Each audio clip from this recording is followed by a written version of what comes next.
Kaso ng dengue sa Pangasinan tumaas ng 16.65% mula Enero hanggang Hulyo 2024 ayon yan sa Provincial Health Office. Sundan sa report.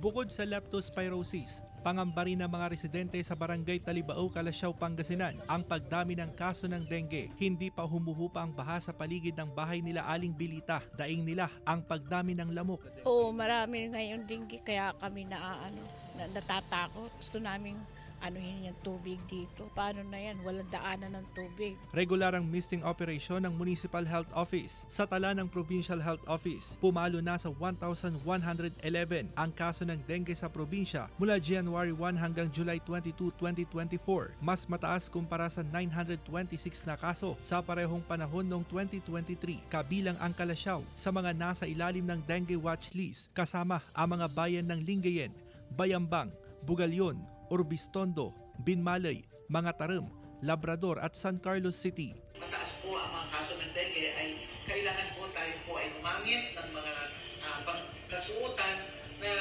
hindi po naka-expose po ang mga skin. Sa datos ng PHO, 8 na ang naitalang namatay sa dengue sa probinsya. Mas mataas ng 2 kumpara sa datos noong 2023. Hindi pa po tayo nagiging kampante kasi nga po tuloy-tuloy pa rin po ang tag-ulan. At historically, tumataas pa rin po talaga ang kaso every time na meron pong dumadaan na bagyo. Paalala ng otoridad sa publiko, huwag baliwalain ang lagnat, pananakit ng ulo at pagkakaroon ng rasya sa katawan na mga sintomas ng dengue. Kasama si Jing Dakanay, Russell Simorio, One North Central Luzon.